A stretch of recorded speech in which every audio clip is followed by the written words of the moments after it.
Whenever you encounter horror that your mind cannot fathom, whether that's a terrifying creature or witnessing a gruesome death, you have to make a sanity roll.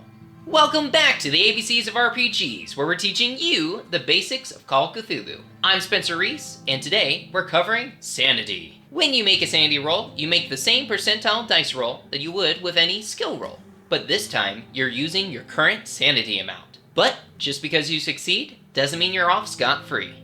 For keepers, sanity loss is displayed in adventures like this, with the first number representing the sanity loss if you succeed on a sanity roll, and the second number showing how much is lost on a failed roll.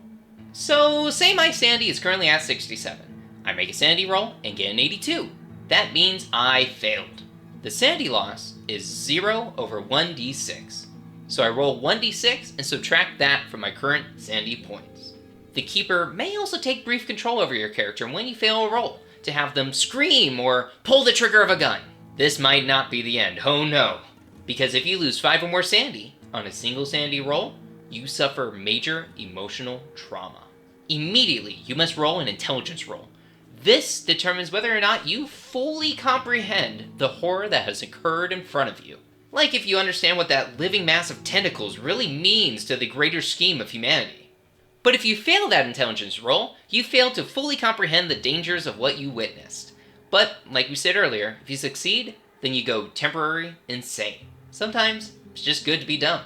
There are 2 phases to temporary insanity with varying effects. Phase 1 describes what happens to your character immediately, while Phase 2 describes longer lasting effects. Both phases happen to your character when they go temporary insane. Insanity Phase 1. First, you suffer a bout of madness. Roll 1d10 and refer to the Bout of Madness table on page 17 of Book 2 of the Starter Set, or page 157 in the Keeper's Handbook. These bouts can range from amnesia to paranoia and last 1d10 rounds. The good news is that your investigator can't lose any further sanity points during this bout of madness. Your investigator may also be permanently altered in some way, developing a mania or phobia based on whatever caused the sanity loss. Samples of phobias and manias are on page 16 of Book 2 in the Starter Set, or page 160 to 161 of the Keeper's Handbook. Insanity Phase 2. Roll 1d10 for the amount of hours you are temporarily insane. If your investigator suffers even one single point of sanity loss during this time, it results in another immediate bout of madness. Also during this time, the keeper may introduce delusions that provoke a sanity check to see through them. Did ghouls just appear next to you? Or are those just your friends? Failing to see through these hallucinations may have your investigator fall deeper into madness. If you received a phobia or mania during this time, some additional effects happen whenever they are near.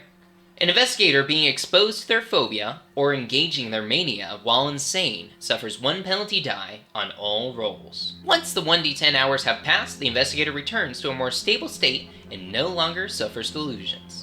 However, any changes to backstory or newly gained phobias and manias stay with the investigator. One silver lining to all of this is that there's a max amount of sanity you can lose to each monster. Basically, the more ghouls you see, the more you get used to them.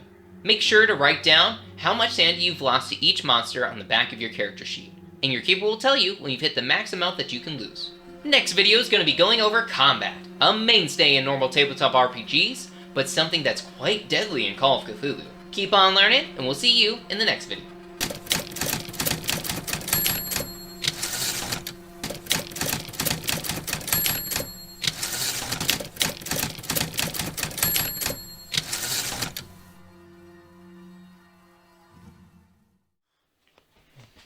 I just burnt my tongue.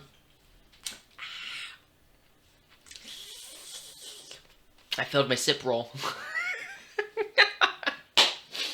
I cracked myself up.